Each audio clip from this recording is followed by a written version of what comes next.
Buenos días, Schoolcore día 34, educación y noticias del día. Tenemos invitado a Juan Carlos González Carrasco, reportero, periodista de Andalucía Directo y de muchos sitios más, de A3 Media, con Telecinco, no, es Mediaset. Mediaset. Es de Mediaset, El grupo... es lo otro, lo he dicho la competencia, es Mediaset y 4 y Telecinco. Le damos la bienvenida, ¿ve? Bueno, aquí publicidad para todo. Da igual. Publicidad para todo. Le damos la bienvenida a nuestra alumna Aya, le damos las gracias a su familia por aceptarnos, que están en Ramadán, por aceptarnos esta invitación nuevamente del colegio, y le damos también la bienvenida a nuestra profesora del centro, a Maite, y como yo, pues como siempre, el Brasas, Miguel Ángel, y vamos a ver qué sale hoy. Primera pregunta, Aya. Venga. Se ha quedado cortado. Aya, ¿qué ha pasado ahí? Que se ha quedado congelado. Sí, esto es ¿Cómo te sientes? Ahora. ¿Ahora? Vale. Ya. Bueno, ¿cómo te sientes delante de las cámaras? Pues mira, me sigo poniendo nervioso y llevo ya trabajando 16 años delante de las cámaras, ¿eh? Pero todavía te pones nervioso porque no es natural hablarle a una cámara. Tú estás acostumbrado a hablarle a una persona y tratas de hacerte la idea de que la cámara a la que te estás dirigiendo es la persona a la que tienes que hablar, a la que tienes que comunicarle, para que sea lo más natural posible. Pero yo todavía me sigo poniendo un poco nervioso, ¿eh? Vale. Como nosotros, igual, que estamos hablando aquí a cámaras de ordenadores, tonterías de esas. Segunda pregunta, Ayita.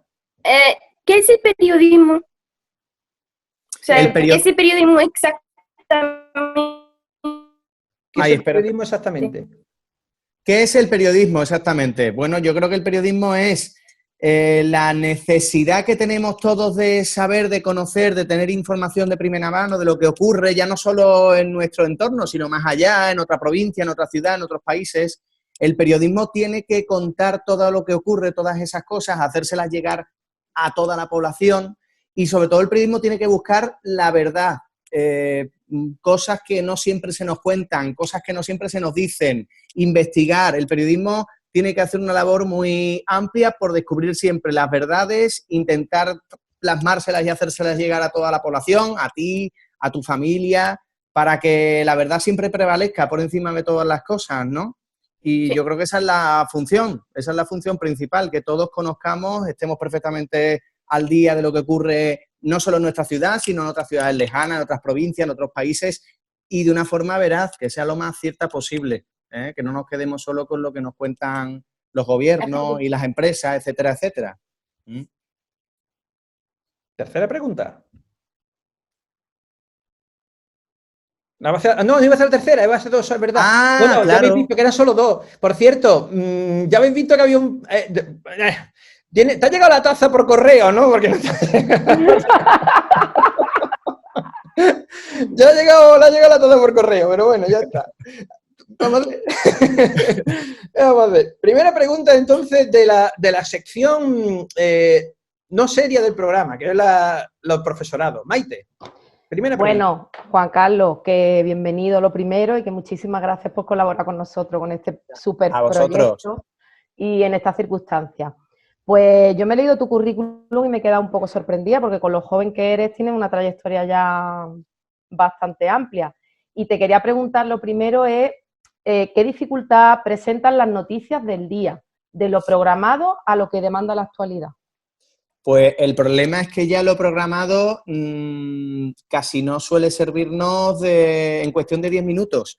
Porque ya las redes sociales están también convirtiéndose en un canal de comunicación fundamental en el que saltan noticias al minuto, en el que la actualidad cambia casi al minuto y aunque se programen cosas como antes se programaban en el periodismo, de hoy para mañana, hay muchísimas cosas que cambian al instante. Entonces, no podemos trabajar con la misma previsión con la que se trabajaba, por ejemplo, hace 10 años. En el periodismo tú, hace 10 años, eras capaz de hacerte una agenda para el día siguiente.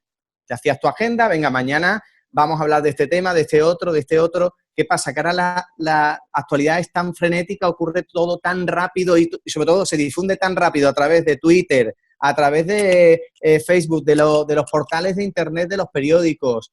Es todo tan inmediato que por mucho que programes, nunca puedes trabajar con suficiente previsión, ni con suficiente tiempo, todos los temas que tratamos. Eso es un hándicap también, porque antes tú eras capaz de prever lo que ibas a trabajar y tenías más tiempo para prepararte un tema, para investigarlo, para buscar tus fuentes. Ahora, debido a la rapidez y a la inmediatez con la que hay que publicarlo todo y hay que contarlo todo, descuidamos un poquito más esas cosas, ¿eh? Y ese es un problema que estamos teniendo en el periodismo ahora. Tenéis que especificar, o sea, hacer como un máster en improvisación, ¿no? Claro, totalmente. En improvisación e intentando siempre cumplir las bases del periodismo, exacto, que son rigor, confirmar, por supuesto, la información que se va a dar y contrastarla. Contrastarla, claro. Buscar unas fuentes buenas, la gente que nos cuente las cosas, pues que sea lo más fiable posible, que no sea cualquier persona. ¿Qué pasa? Que eso ahora hay que hacerlo a un ritmo frenético. Antes había tiempo para hacer todas esas cositas, ahora la situación ha cambiado. Ya volveré, esperemos. Hombre, el buen periodismo sigue estando ahí, ¿eh? Todavía hay gente que puede tener el lujo de trabajar con tiempo, de investigar, de irse a hacer buenos reportajes a lugares a lo mejor un poquito a otro ritmo, pero por desgracia, ¿no? Lo escrito sí, más quizá lo escrito, quizá la prensa escrita, los periódicos y las revistas son las que se pueden permitir un poquito más ese lujo. Vosotros estáis más a trote cochinero. Nosotros estamos más a trote cochinero, efectivamente. ¿El periodista evoluciona con la sociedad o la sociedad evoluciona con el periodista? Pues yo creo que ambas cosas a la vez. Porque igual que te estoy diciendo que nosotros los periodistas nos hemos tenido que adaptar a la realidad de la sociedad, han surgido las redes sociales, ha surgido Twitter, ha surgido Instagram, Facebook, los portales online. Nosotros nos hemos tenido que adaptar a esa realidad. Pero también es verdad que la sociedad se adapta un poco a lo que le ofrecemos los medios de comunicación, ¿no? A nuevos canales de información. Los periódicos ya prácticamente no se ofrecen en papel, cada vez se venden más y se venden menos, quería decir, traen menos contenido informativo y se apuesta más por lo online. Entonces estamos también obligando un poco a la sociedad a que también busque información a través de Internet, ¿no? A través de las redes sociales y tal. La forma de consumir información también la estamos cambiando los medios de comunicación. Se están creando portales. Todas las televisiones tienen ya su propio portal de televisión en el que se van colgando contenidos audiovisuales que son, digamos, un complemento al telediario. Tú puedes ver el telediario, pero como el telediario se va a quedar caduco en 2 horas después de que se emita, pues las páginas web de las propias televisiones ya están continuamente durante todo el día colgando noticias nuevas para que, de alguna manera, sigas teniendo un valor añadido para que te metas en esa página web, porque no vas a ver ya el telediario de las 3 a las 6 de la tarde, que ya ha quedado caducado. Los telediarios generalmente tú sabes que lo que solían hacer es repetir el de las 3 y ver el de las 3 y no ver el de las 9, porque no mismo. Totalmente. Yo sigo pensando lo mismo, todavía. Fíjate tú. Claro, es que es muy difícil. Desde las 3 a las 9 de la noche hacer un telediario completamente diferente es muy complicado. Es prácticamente imposible porque no da tiempo. Claro. No da tiempo. Allá. Existen diferentes perfiles de periodista. ¿Con cuáles te sientes más identificado? Pues mira, a ver, a mí me gusta mucho el periodista que está en la calle. Hay muchos periodistas, mira, hay periodistas, por ejemplo, yo cuando me estudié mi carrera de periodismo, a mí una de las cosas que más me gustaba era el estar en la calle. Hay compañeros míos que siempre han estado en la redacción, tecleando con el ordenador, mirando libros, mirando informes. Hay gente que le gusta ese tipo de trabajo, pero yo necesito estar en la calle todo el día, buscando información, reportajes y sobre todo reportajes muy sociales. A mí me gusta mucho irme a los barrios, escuchar a la gente, irme a los mercados, a los sitios donde se cuece la vida de verdad, para contar un poquito las historias de la vida cotidiana. A mí me gusta mucho ese periodismo. Hay gente que le gusta más el periodismo a lo mejor de irse al Congreso de los Diputados, escuchar a los políticos las cosas importantes que también tienen que decir. A mí me gusta mucho el periodismo de... Colecciona mentiras. De calle. Le gusta coleccionar mentiras, ¿no? Exactamente. Exactamente. Yo he trabajado también haciendo información política en Onda Cero y estuve en el Parlamento de Andalucía, pero ese tipo de periodismo al final te acaba convirtiendo en un político más. Eres casi un político más, porque tienes contacto directo con ellos, tienes además también que mantener, digamos, también la rigurosidad que te obliga un poquito a estar en contacto con los políticos, es diferente. Protocolo, totalmente. Al final, la cuestión política se pega, Uy, ¿no? que corten, ¿no? No la voy a cortar yo. Que lo que estaba diciendo es que la política es como un virus que se pega, ¿no? Lo que estás diciendo. Pues prácticamente. Sí, yo lo he vivido, yo lo he visto. O sea, yo he estado en el Parlamento y he visto, ya te digo, compañeros que tienen que tener una función. Ya tú cuando estás en el periodismo y tienes que entrevistar a políticos, tú tienes que ser muy crítico y darles caña. ¿Quieres saber la verdad? ¿Quieres...? Bueno, ahí ya llegaremos al tema al crítico, ¿no? La cosa crítica. Después, ¿cuál llega? ¿Quién le toca? ¿A mí? ¿No? A mí, a Maite. A mí me toca. Juan Carlos, en esta pandemia que nos está afectando a todos, que influye en nuestras vidas, ¿cómo influye o cómo ha influido en la vida del periodismo, en vosotros?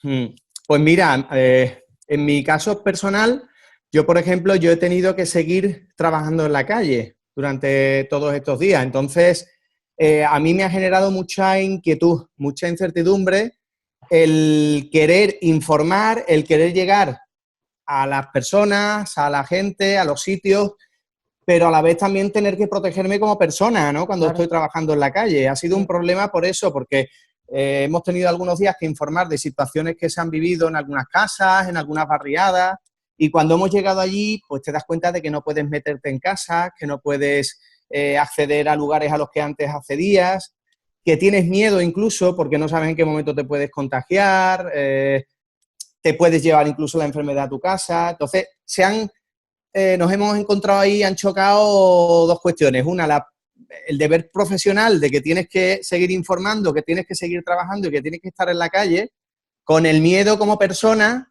de que te puedes contagiar, que te puedes llevar la enfermedad a casa y que te puede pasar algo grave, porque además esto, como es algo invisible que no vemos, no sabemos dónde está, pues ha chocado ese deber de periodista con ese miedo como humano, que eso es algo que ocurre muchas veces en el periodismo. En el periodismo, los sanitarios comunicativos. Igual, ¿no? Exactamente.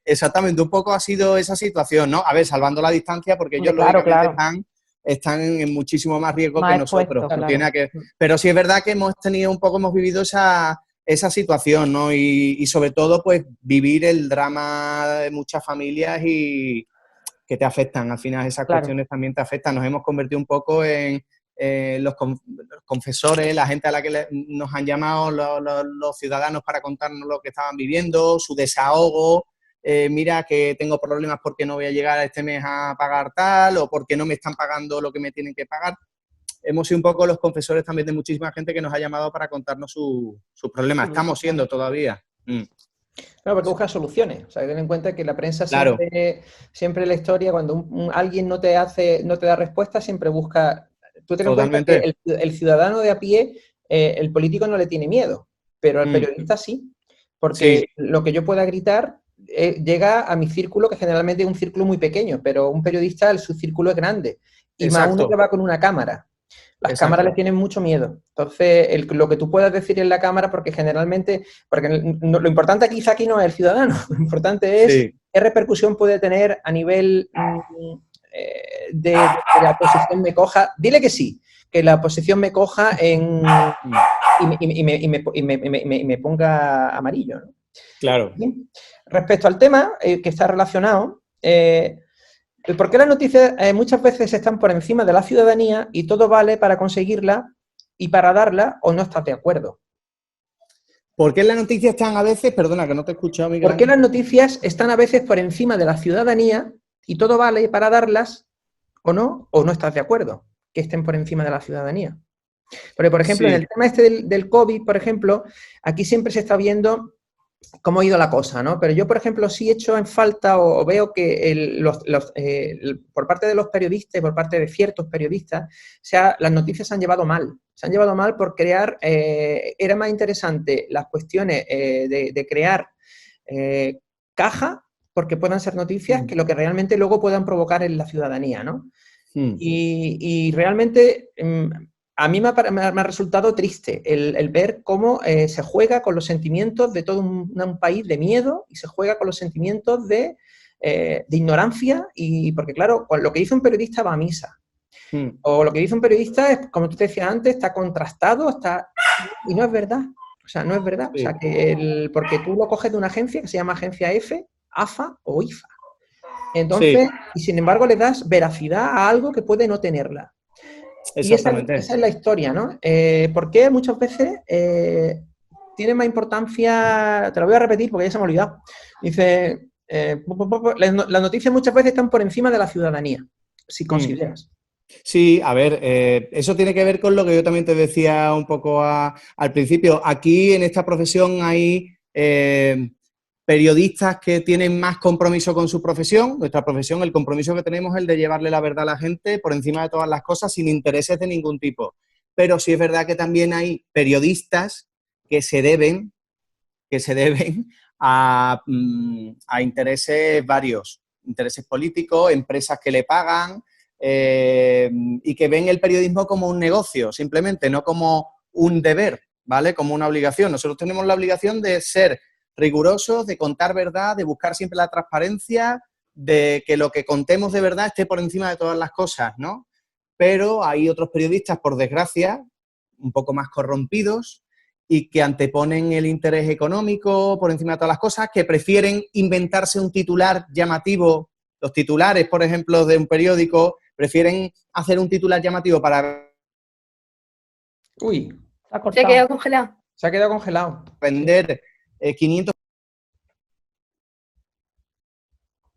Hay que aumentar el número, se ha cortado. Ahora. Prefieren... ¿Me estabais escuchando? Ahora. Ahí, prefieren, se ha quedado ahí. Vale, pues os decía que me estaban llamando por ahí. Os decía que hay periodistas que prefieren hacer eso, ¿no? Que prefieren, lógicamente, hacer caja, como tú dices, que prefieren vender 500 periódicos más o que su televisión la vean 500.000 personas más, y para eso no se inventan una noticia, pero sí le dan un enfoque erróneo o le dan un enfoque a veces sensacionalista para vender un poquito más y les da igual, pierden ese compromiso con la sociedad, sinceramente. Entonces podríamos hablar de periodistas vocacionales y mercenarios, ¿no? Como en todas las profesiones. Los hay, por desgracia los hay. Es cierto que esto, como todo, en esta profesión hay mucho de vocación. En el momento que tú pierdes esa vocación y te vendes un poquito más al interés económico, a cualquier otro interés, ahí ya te estás separando mucho del camino inicial porque te metes aquí en el periodismo, ¿no? Que no es ese. Se llama la esencia. La esencia, pues esa esencia no la puedes perder. En el momento que tú pierdes la esencia, en algún momento en esta profesión, se acabó. Ya a partir de entonces... Se aumenta el daño, porque el problema son los daños colaterales. El periodismo... El problema es que se hace daño, lo que tú dices, el problema es que se hace un daño irreparable y es que convertimos en verdad algo que no es. Porque el problema es que esa noticia, ese titular que nosotros hemos hecho de una manera intencionada, para hacer ver las cosas de una manera intencionada, va a llegar a mucha gente que lo va a convertir en verdad y se lo va a creer. Entonces estamos haciendo un daño que al final tiene sus consecuencias. Porque el periodista y el periodismo tiene algo que es muy importante, un rasgo humano muy importante, que es la inteligencia. Es muy necesaria la inteligencia. Entonces, los periodistas sois muy inteligentes. Entonces, y trabaja con algo muy importante que es el lenguaje. Entonces, el lenguaje puede transformar lo negro en gris, lo gris en negro y lo negro en un sonido. Y puede transformar cualquier cosa. Y la educación, en este caso, está preparada, o tenemos que funcionar, igual que hay un currículum oculto en la educación, hay un currículum oculto también, que las personas no son capaces de verlo, ¿no? Y eso yo pienso que son conscientes todos los que escriben o todos los que hacen programas que juegan con este tipo de historias. La pregunta que va a hacer Aya es muy relacionada con esta historia porque muchas veces se nos olvida lo que va a preguntarte Aya. Si tiene en cuenta la infancia a la hora de dar las noticias, ¿y cómo puede influir en su conocimiento? Pues mira, la verdad es que no es tan habitual tener en cuenta la infancia, fíjate tú. Pero, oye, por eso te haces esa pregunta, porque la infancia... No, me parece pero no son tontos. No, me parece muy interesante porque es cierto que muchas veces no pensamos que a lo mejor también tendríamos que saber transmitirle la información, algunas informaciones a los niños, ¿no? También tienen que estar enterados a lo mejor a su manera de qué pasa o de lo que ocurre en el mundo, pero además también no nos preocupamos quizás tanto por la infancia, que yo creo que es algo que también deberíamos hacer. Y si acaso yo solo sé o solo he vivido que se preocupen más los jefes en esto del periodismo por los niños a la hora de tener en cuenta, pues, no desvelar a lo mejor algunos datos cuando sus derechos de imagen. Eso es lo único que sirve, protección de derechos de imagen, pero nadie habla de sus derechos de información y absolutamente. sus derechos de estar bien informados, porque en eso estoy de acuerdo. Esta niña que está aquí tiene derecho a ser informada, bien Totalmente. informada además, porque su mente tiene que recibir las informaciones, como tú dices. Yo a lo mejor soy capaz de ver que lo que me estás metiendo es un bulo, pero ella no. Y las fake news, todo ese tipo de historias que hacen que sus padres, por ejemplo, entren en cólera, eso le llega a ella. Y sí, eso le llega a ella. Y va a formar nuestros futuros. Ella estudiará lo que quiera. Y esta es muy buena estudiante, ¿no? Y como ella tenemos muchos niños. Y con esto de la pandemia se está viendo muchas historias que nuestros niños van a sufrir estas condiciones. Claro, lo van a absorber como esponjas, van a ir absorbiendo esas noticias, esas informaciones que no están ni adaptadas siquiera para que ellos las comprendan bien, y sobre todo que son falsas en muchos casos y que no van a contrastarlas. Entonces, al final, eso también debería tenerse en cuenta. Es cierto, fíjate tú, hace muchos años en Canal Sur hubo un informativo que se hacía por las tardes que era para los niños. No sé si lo recordáis vosotros. Muchos años. Chavales. Te puedo hablar de 10, 15 años por lo menos. Y ese informativo fue muy premiado a nivel nacional e internacional, porque era un informativo que se hacía por la tarde y eran las mismas noticias del telediario, pero adaptadas, presentadas por un presentador que era un chaval joven y adaptadas con un lenguaje más cercano a los niños, de una forma más didáctica para que se entendiera un poco el mundo en el que vivimos y todas las noticias que escuchan sus padres, sus tíos y que se hablan en la calle, pues para que ellos supieran de qué se está hablando, qué es eso, ¿no? Y es cierto que no se apuesta por eso. Ya, pero también los niños no podemos escuchar una noticia, por ejemplo, mala o malísima y escucharla así de golpe. Hace falta un poquito de que nos la expliquen de una forma más delicada. Sí, tienes razón. Es verdad que a mediodía los informativos, por ejemplo, el telediario, a veces que se emite a las 3 de la tarde, a veces descuida mucho la ética, la forma en la que hay que enseñar las cosas y sobre todo tener en cuenta que a esa hora puede haber un niño comiendo con sus padres viendo el telediario y que hay que tener un poquito de tacto a la hora de contar algunas informaciones. No hay tacto. Te digo yo que no lo hay. No hay ni tacto, ni nadie que filtre. Ni gustativo. Nadie que filtre. Debería haber alguien que filtrara, por ejemplo, ese tipo de cosas en las redacciones. Mira, que alguien dijera, venga, vamos a ver, desde el punto de vista ético, vale, tú dame el telediario hecho, el telediario es este. A ver, esta noticia no puede ir aquí o tiene que ir maquilladita un poquito, que no le metas esta imagen tan fea ni este tono tan bélico y tan hostil. Es verdad que a veces hay mucha agresividad.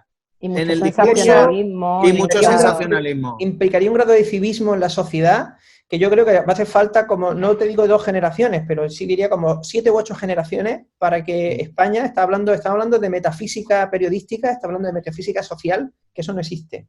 Pero bueno, te digo otra cosa. Yo pienso que a la hora de nombrarla, a la hora de que, por ejemplo, tú, yo, ella, la otra ella, lo digamos, pues mira, yo creo que eso sirve para, a lo mejor alguien puede entender que eso puede ser un camino y una diferencia entre una cadena y la otra. Antes nombrado a todas, incluso a las que no has trabajado, pues sí. A lo mejor a alguien le interesa, aunque sea por ganar premio, le interesa algo que sea similar a lo que estaba hablando. Y en teoría, las televisiones públicas, por ejemplo, tendrían que ir en ese camino, porque las televisiones públicas no tienen que tener ningún interés comercial, ni mercantilista, ni mucho menos, ni mirar tanto por dinero. Deberían mirar más por el bien a la sociedad.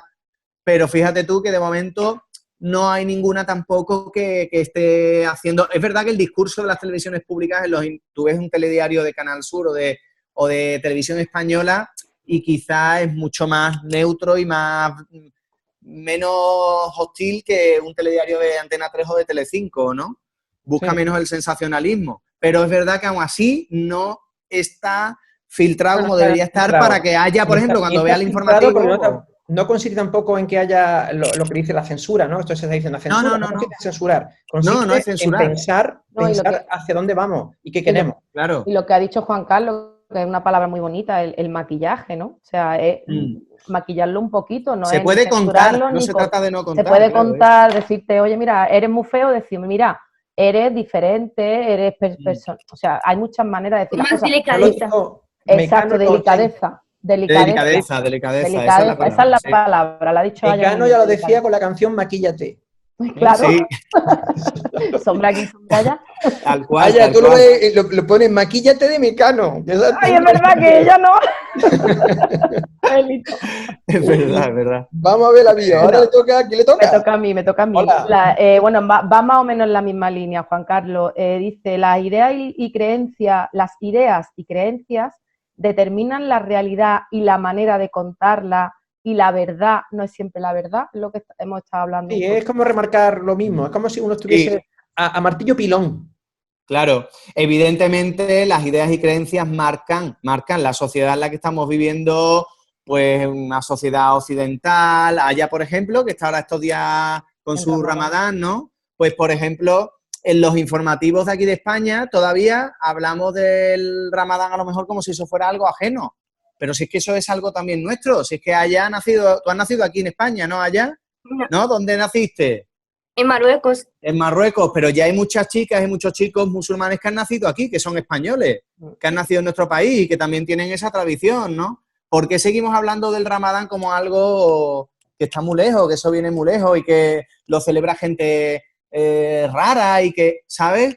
Eso no debería ser así. Entonces, como todavía vivimos en un país donde tenemos unas profundas raíces cristianas que no deberían condicionarnos a la hora de contar las cosas, ¿no? Pero todavía cuando contamos las cosas en los telediarios o en los periódicos o en la radio, donde sea, seguimos hablando de, por ejemplo, del Ramadán como algo lejano, como algo, una tradición ajena a nosotros.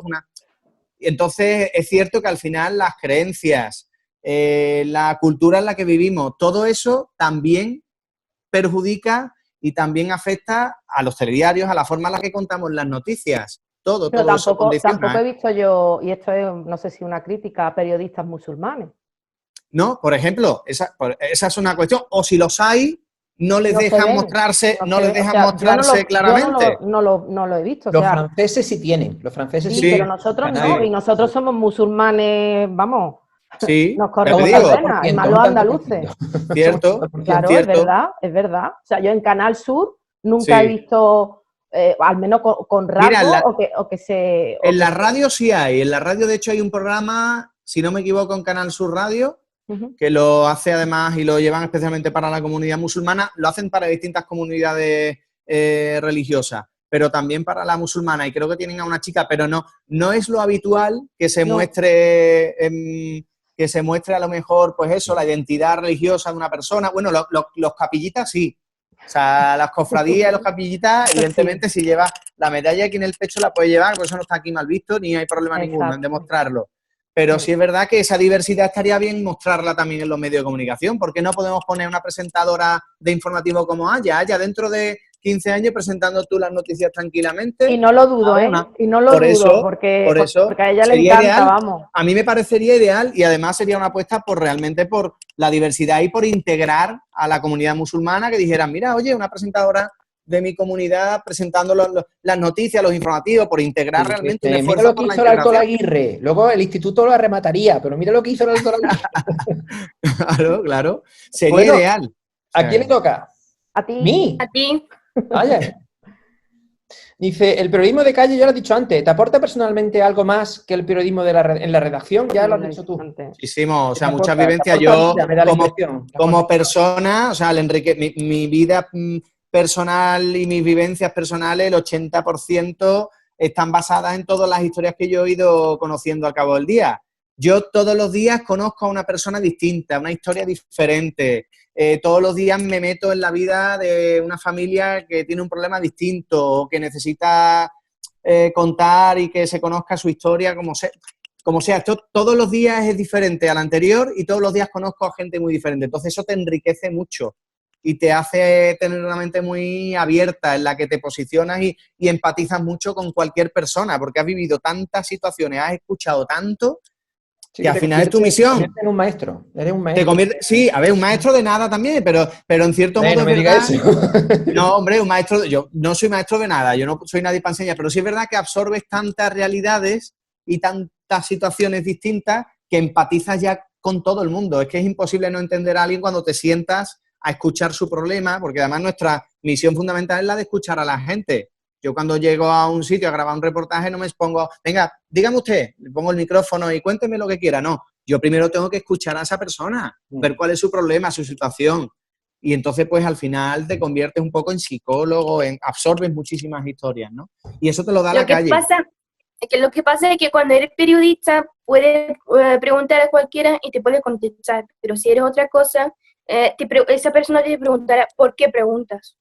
Ya, sí, es verdad. A ver, al periodista es cierto que se le cuentan las cosas porque se le cuenta todo porque crees que es tu salvador, es el que viene aquí a decir, a contar tu verdad, ayudarte y es cierto que tú pones un micrófono por delante y se te abren algunas personas más de lo que sería habitual, ¿no? Si no fueras periodista. Pero también es verdad que el ser periodista, si no eres muy humano, muy cercano, si no empatizas con la persona, a lo mejor esa persona a la que vas a entrevistar no se abre del todo. Yo, por ejemplo, he trabajado con compañeros, hay periodistas que llegan al sitio al que van a grabar. Hola, muy buenos días, ¿qué tal? Venga, pónganse usted ahí, le ponen el micrófono. Venga, pues cuénteme cuál es su problema.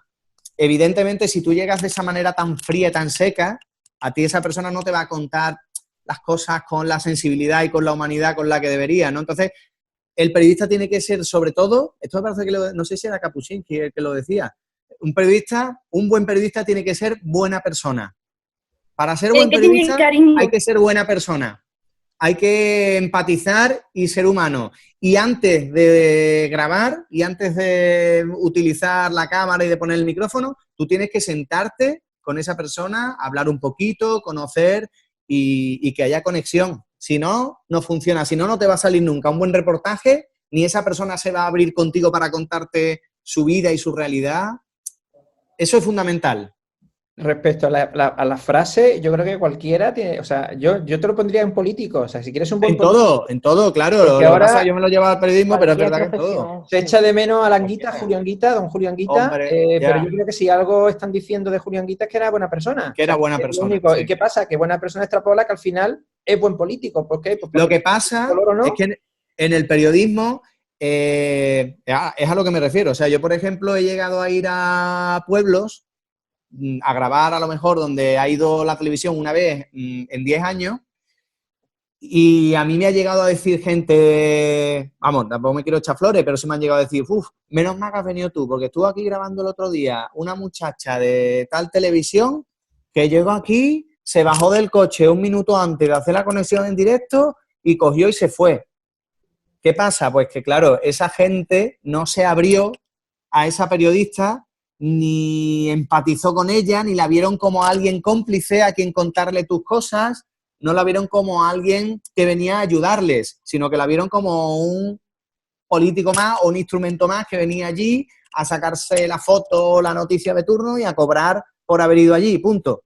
No la vieron como alguien cómplice, ¿no? Entonces, tenemos que conseguir de alguna manera que la gente vea que somos cómplices de ellos. La sociedad os tiene que ver como cómplices de ellos. O sea, hay que acercarse a las personas con cariño, para que... Con cariño, es muy importante, muy importante. Y ayudarles a abrirse ante la cámara y contarlo.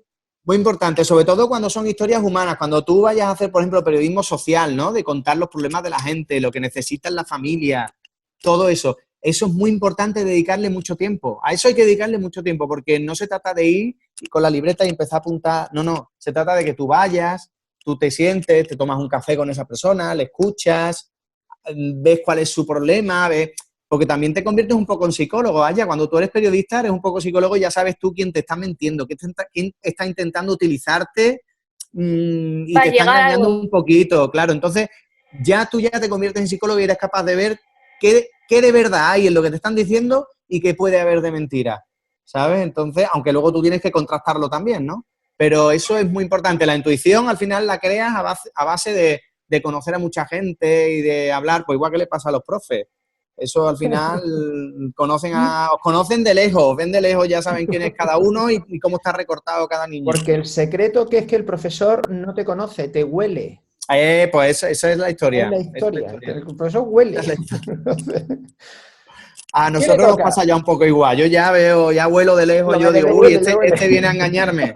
Este viene a engañarme, este me la está dando con queso. Con queso, por eso huele el queso. Sí. Te huele como el hielo. Le toca a Aya, ¿no? Sí. Sí. ¿Cuál ha sido el trabajo con el cual te sientes muy orgulloso?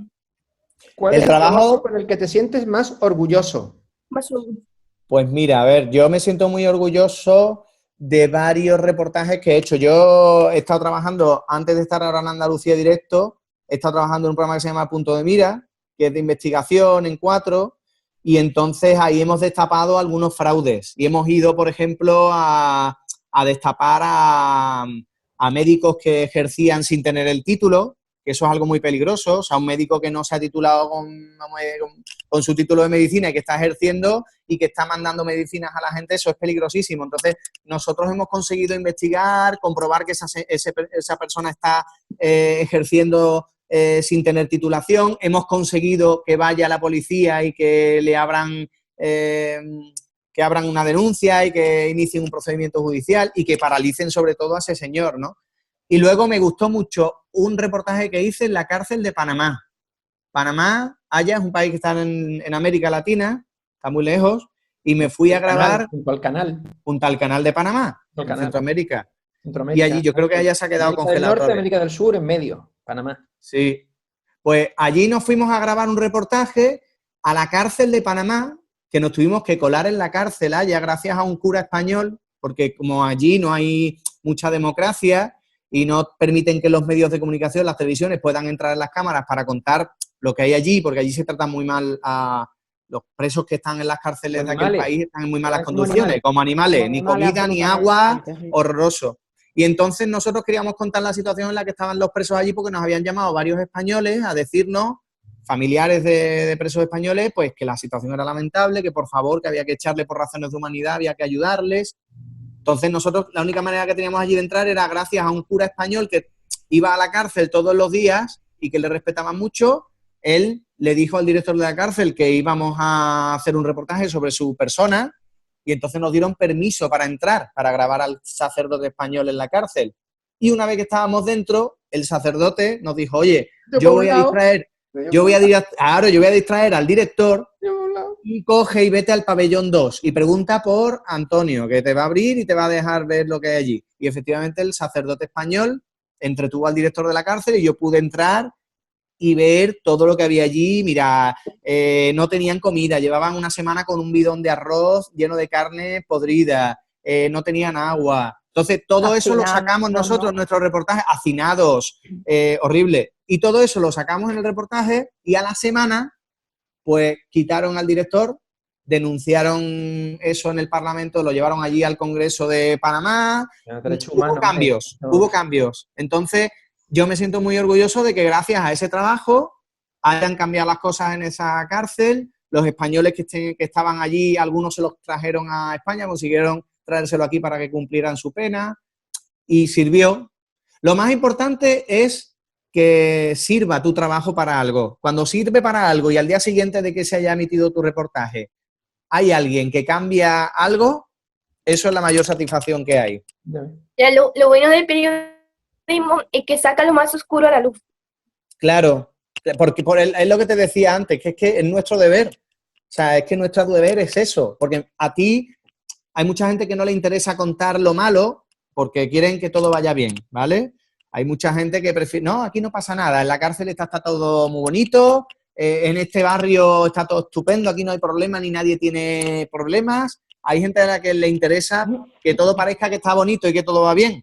Y para eso estamos nosotros, para comprobar si realmente eso es así o no nos están contando del todo la verdad. Ahí es donde tenemos que estar nosotros. Perfecto. ¿Quién le toca? Me toca a mí. ¿A Maite? Te olvidas de mí. Yo es que estoy aquí muy calladita. Sí, porque como cuando hablo sube el pan, pues yo estoy calladita. Pues no haberte comido la pera. Mira, Juan Carlos, si un periodista gobernara, ¿lo haría de manera diferente o al menos sin faltas de ortografía? Ofu. Bueno, lo de la falta de ortografía, todavía hay muchos compañeros que yo me encuentro que las tienen, ¿eh? Pero porque han estudiado con LOCSE. Se lo Claro, estudiado claro, antes. claro, son de la LOCSE. No son de COU. No, esto es lo que dice siempre. Es que es culpa de la LOCSE. Y dice, no, es culpa de que un tonto. De la ESO. El WhatsApp tiene la Totalmente. culpa. A ver, yo creo, mira, si un periodista gobernara, depende de qué tipo de periodista fuera, pero hay algunos periodistas que a lo mejor, depende de lo que hayan hecho en su trayectoria, podrían tener una visión más amplia de la vida y de la realidad que muchos políticos. Eso sí es cierto. Y que incluso tendrían más capacidad de escuchar que algunos políticos. Ser dirigente político no tiene que ser fácil, y dirigir un país, dirigir una ciudad o dirigir una comunidad autónoma no tiene que ser muy fácil tampoco. Pero es cierto que a veces hace falta esa visión más humana, más global, que te permita tomar medidas de una manera más acertada. Y a lo mejor eso un periodista pues sí lo podría aportar. De hecho, muchos políticos detrás... Tú sabes que la cámara ha saltado, pero bueno, venga. Cachín. ¿La cámara ha saltado? No sé por qué ha saltado la cámara, se ha puesto en cámara de fotos, pero bueno, se está grabando en el otro lado. Vaya, hombre, bueno, que... No importa. Ya. No, que lo que decía que detrás de muchos políticos, de hecho yo tengo muchos compañeros, detrás de muchos políticos lo que hay son periodistas que les hacen los discursos. De hecho, en el equipo, ¿no? Sí, en el equipo de asesores de los políticos siempre suele haber un periodista o dos que son los que le hacen los discursos, los que se inventan las estrategias de marketing de lo que tienen que contar en la rueda de prensa de mañana para causar impacto.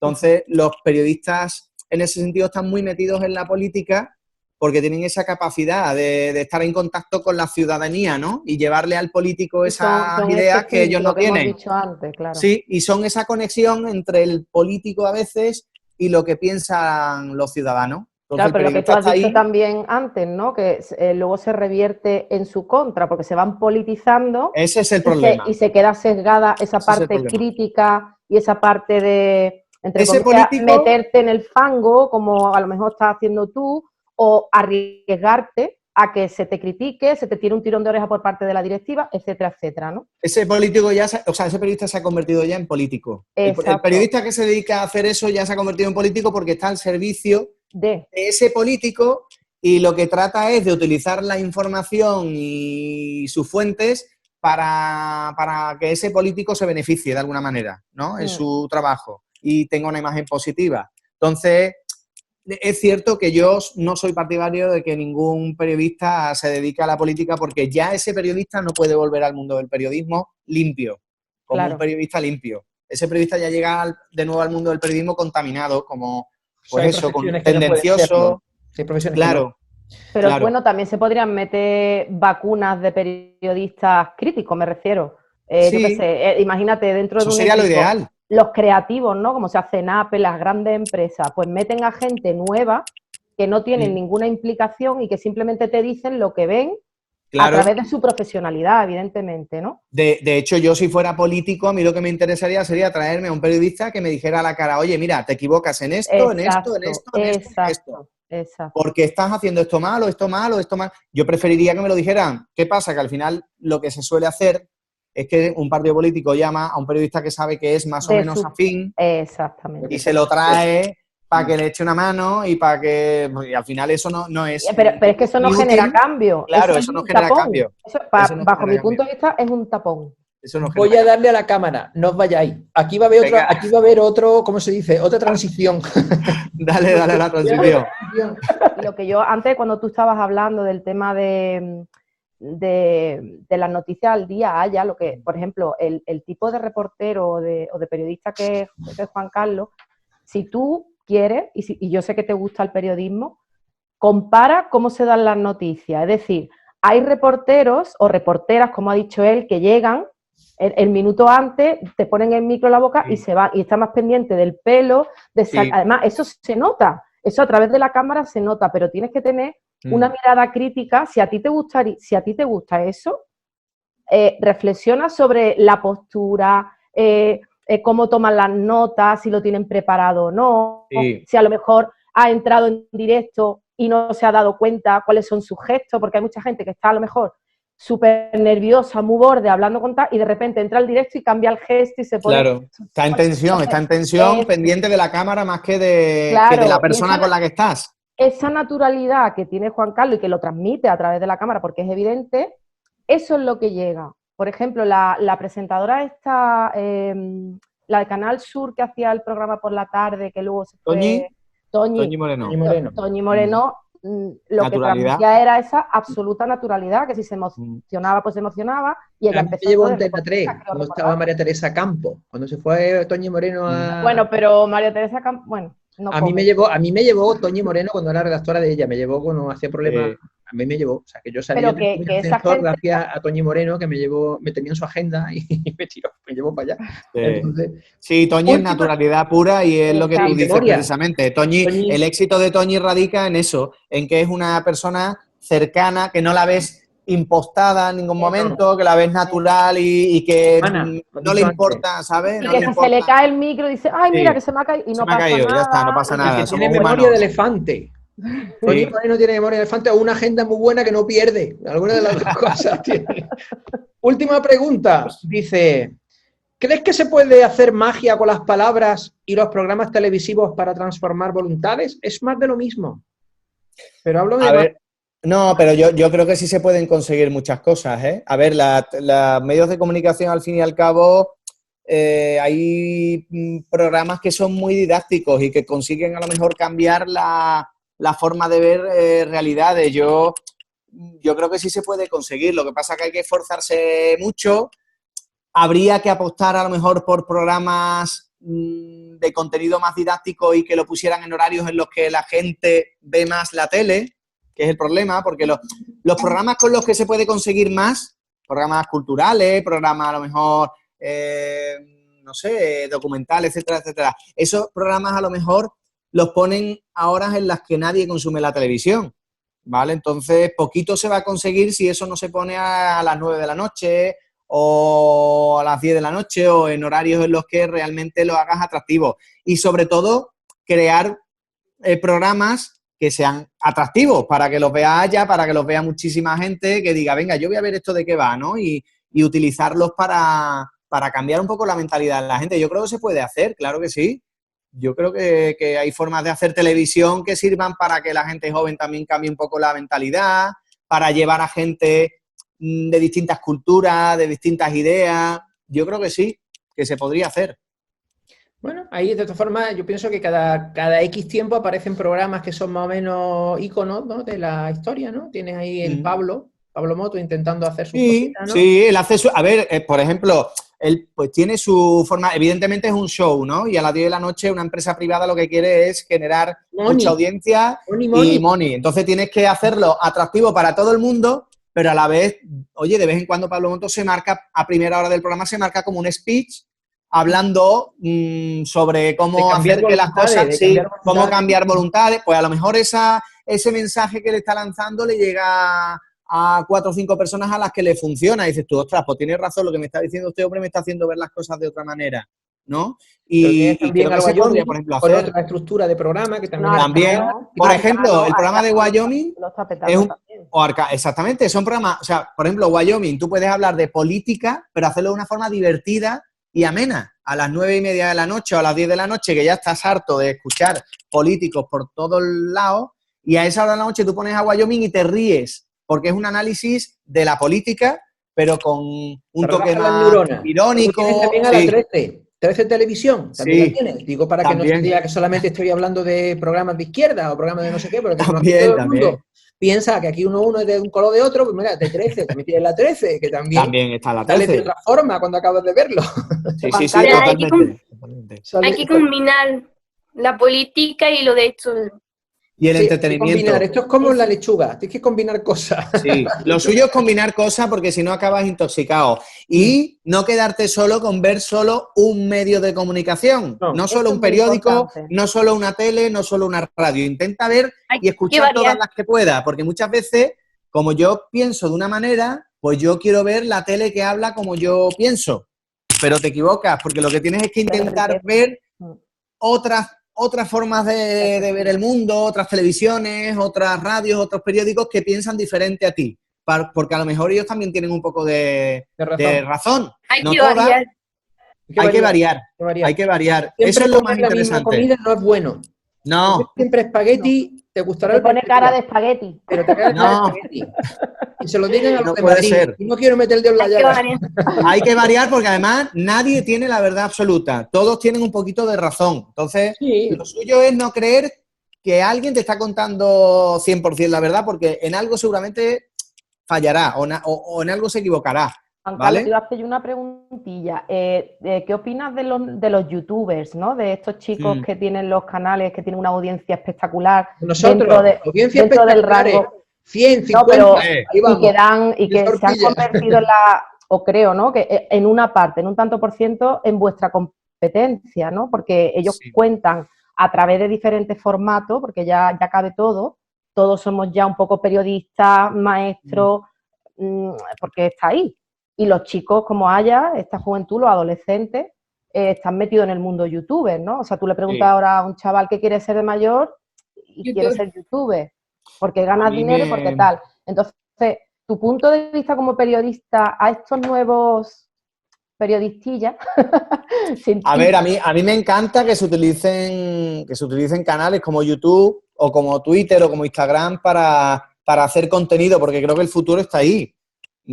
Seguramente de aquí a unos años muchísima gente tenga su propio canal de YouTube y cuelgue sus contenidos, o gente como Aya a lo mejor pueda tener ahí su propio programa, su propia forma de contar la vida, el mundo. Se pueden hacer muchísimas cosas. Pero ojo, porque no se pueden convertir en líderes de opinión. Una cosa es que tú escuches lo que opina este youtuber, ¿no? Y que te cae bien y que es simpático. Pero ojo, porque ese youtuber no es periodista, no ha contrastado informaciones, no ha estudiado una carrera y no sabe muy bien cómo tratar la información. Él lo está haciendo pues como lo haría tu madre, tu hermano, tu primo o quien sea. Es un ciudadano más. Entonces, si aprendemos a tener en cuenta que esos youtubers simplemente están ahí para entretenernos y como unos amigos más nuestros que nos cuentan cosas graciosas, simpáticas o que opinan, me parece fantástico. Pero no podemos ponerlos al mismo nivel que los periodistas, nunca. Ni a los youtubers, ni a los influencers, ni nada de eso. Eso no pueden ser considerados periodistas porque no se han formado en el periodismo. El problema es que como hay tanta gente que los ve, pues se convierten en líderes de masas. Con millones de líderes de masa. No te da derecho ni te da veracidad de lo que estás diciendo. Nada, pero el problema es ese. El problema es que para mucha gente es más verdad lo que diga este youtuber que lo que dice el periodista que ha hecho una información para el telediario de mediodía.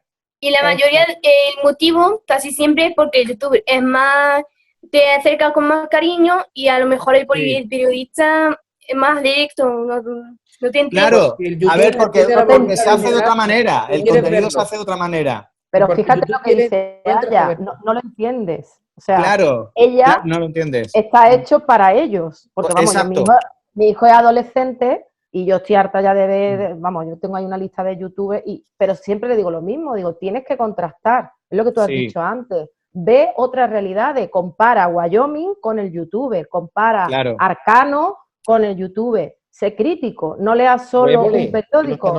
O el Évole.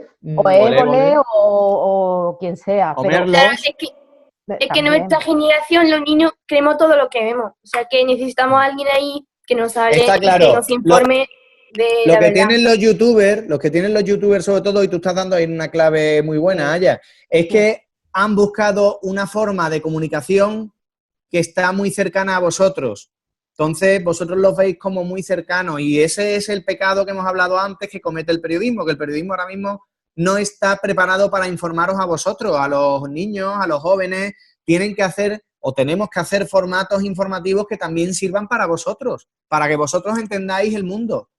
No puede ser que tú veas un telediario y lo veas como algo lejano, como... De padres. Es como algo aburrido.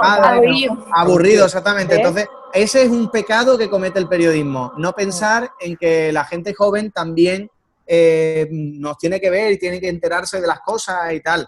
Entonces, ahí es verdad que están peleando. Por ejemplo, yo que trabajo ahora en Andalucía Directo, se está haciendo una transformación muy fuerte para que las redes funcionen mucho y se hagan contenidos cada vez más atractivos para enganchar a la audiencia joven, y se está consiguiendo. Eso sí es cierto, porque estamos intentando buscar formatos y formas de hacer contenido que sea un poquito más atractivo, y nos han llegado además también órdenes de que incluyamos en nuestros reportajes a gente joven, a niños, que aparezcan en los reportajes también, para que vosotros os sentáis un poco y todo identificados con los reportajes que hacemos. Acordaros del redactor Aguirre, díselo al redactor, que se acuerden del redactor Aguirre, que aquí cada vez que sí. A mí me han cancelado cada vez que vienen. Bueno, siempre.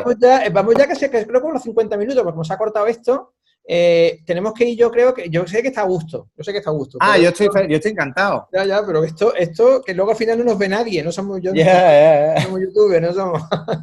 Vamos a ir finalizando, te vamos a dar el minuto de gloria que damos siempre al invitado para que nos digas lo que quieras antes de que yo corte. Entonces, vale. Si quieres terminar, te damos tu minutito para que digas lo que tú quieras. Pues bueno, yo creo que este minuto lo voy a aprovechar porque Aya me parece que, si no me equivoco, quiere estudiar o te gustaría ser periodista, ¿no? No, yo sí. ¿Estás pensándolo? Pues mira, el periodismo para mí es un modo de vida. Es una profesión vocacional, como la de tus profesores, como la que puede ser un médico. Es pura vocación y tienes que dedicarte a ello solo y exclusivamente si estás dispuesta a disfrutar muchísimo de la calle, de contar verdad, de querer llegar a la verdad, no conformarte nunca con lo que te digan, con lo primero que te digan. Hay muchos periodistas que se conforman con que les llegue una nota de prensa y cogen lo que hay en la nota de prensa, lo escriben en el periódico y se van a sus casas tranquilos. El periodismo no es eso, el periodismo es intentar buscar más datos de los que ponen en esta nota de prensa, el porqué de ese titular, si realmente eso es así, coger el teléfono y llamar a esa persona que nombran aquí a ver si es verdad lo que nos han puesto en esa nota de prensa. Inquietud, curiosidad sin parar, nunca conformarte y sobre todo empatizar muchísimo con la gente. Ya te digo, es fundamental escuchar a la gente, empatizar con ella y sacar ese lado humano, que al fin y al cabo nosotros los periodistas somos humanos, que queremos también que el resto de los seres humanos que conviven con nosotros tengan su verdad, que no les engañen, tenerlos bien informados. Y yo te invito a que si quieres estudiar periodismo lo hagas porque es una profesión muy, pero muy bonita. Eso sí, se echan muchísimas horas, aquí no hay horarios. Es una profesión en la que no hay horarios. Tú eres periodista de día, de noche, 24/7, también. Si al final es vocación. Lo que decimos, las profesiones vocacionales no tienen horario. No tienen horario porque tú eres periodista, eres profesor, eres maestro, eres médico 24 horas al día. Y por la noche estás pensando cómo mejorar tu trabajo. Entonces son profesiones muy vocacionales, muy bonitas, que te dan mucho, pero que también te quitan mucho. Muchas horas y mucho sufrimiento, pero te dan muchísimo a cambio. Entonces el periodismo, la verdad que es una profesión que bien utilizada, es maravillosa, maravillosa y te da muchas satisfacciones. Aunque lo de salir a la calle yo creo que es algo peligroso, o sea, que muchos periodistas están dispuestos a poner su vida en peligro, por ejemplo, cuando hay guerra o algo, están dispuestos a salir a la calle y a grabar en plena guerra, en pleno tirateo, y poner su vida en peligro pues para informar a la gente. Eso creo que...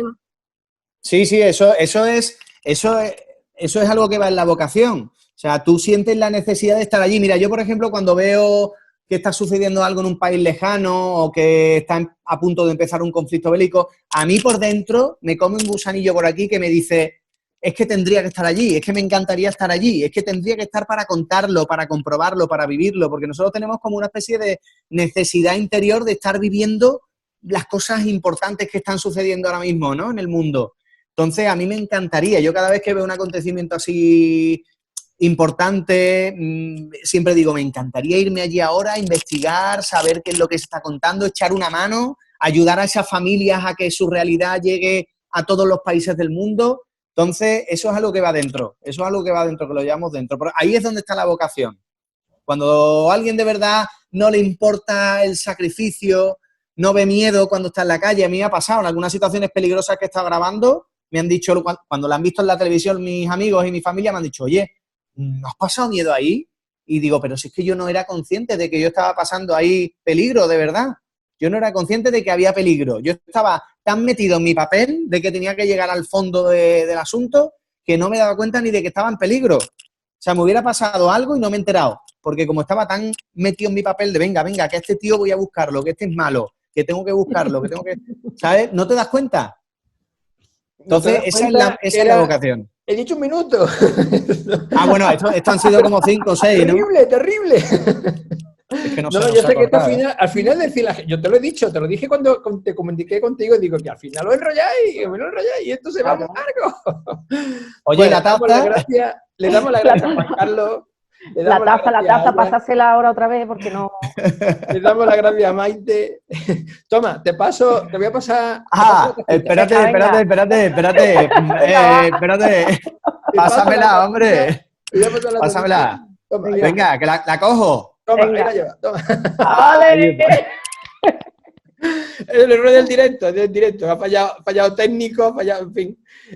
Gracias a Maite, gracias a ella, nuevamente, gracias a la familia, y como siempre nos despedimos de los programas, y más en esto del que ya queda poco para el estado de alerta, en este At Home 34, no olvidéis de trabajar la empatía. Muchas gracias y ser felices y no os contagiéis. Adiós.